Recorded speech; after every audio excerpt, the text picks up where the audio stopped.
রবিন ভাইয়ের কারণে আমাকে স্বাধীনতার কবিতা করতে হচ্ছে।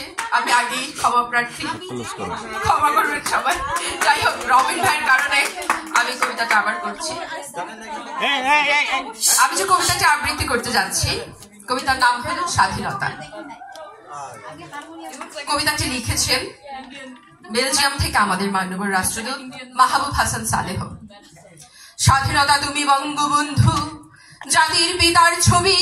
স্বাধীনতা মানে মুক্তিযুদ্ধ, আগুন ঝরানো কবি। স্বাধীনতা মানে লাল সবুজের পতাকা উড়ানো ভোর। স্বাধীনতা মানে দেশের মাটিতে হাজার প্রণতি মোর। স্বাধীনতা মানে জয় বাংলা, অবিরল ধ্বনি তোলা। স্বাধীনতা মানে কোটি জনতার হৃদয়ের দ্বার খোলা। স্বাধীনতা মানে সোনার বাংলা, জনমানুষের গান। স্বাধীনতা মানে লাখো শহীদের রক্ত ঝরানো প্রাণ। স্বাধীনতা মানে মায়ের বোনের অসীম ত্যাগের কাহিনী।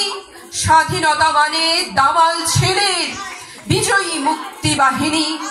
স্বাধীনতা মানে বীর বাঙালির সংগ্রামী ইতিহাস। স্বাধীনতা মানে স্মৃতিসৌধ শ্রদ্ধেয় 12 মাস। স্বাধীনতা মানে শহীদ মিনার আমার ভাইয়ের রক্ত। স্বাধীনতা মানে বিশ্ব মানব মায়ের ভাষার ভক্ত। স্বাধীনতা মানে মহাকাশে আজ আমার বাংলাদেশ। স্বাধীনতা মানে কোটি প্রবাসীর হৃদয় জুড়ে স্বদেশ। স্বাধীনতা মানে পদ্মার বুকে স্বপ্নের সেতু গড়া। স্বাধীনতা মানে বিশ্ব সভায় সমীহ সোপানে চড়া। স্বাধীনতা মানে আগামী দিনের আলোর কথা বলা। স্বাধীনতা মানে বাংলাদেশের ক্ষিপ্র এগিয়ে চলা।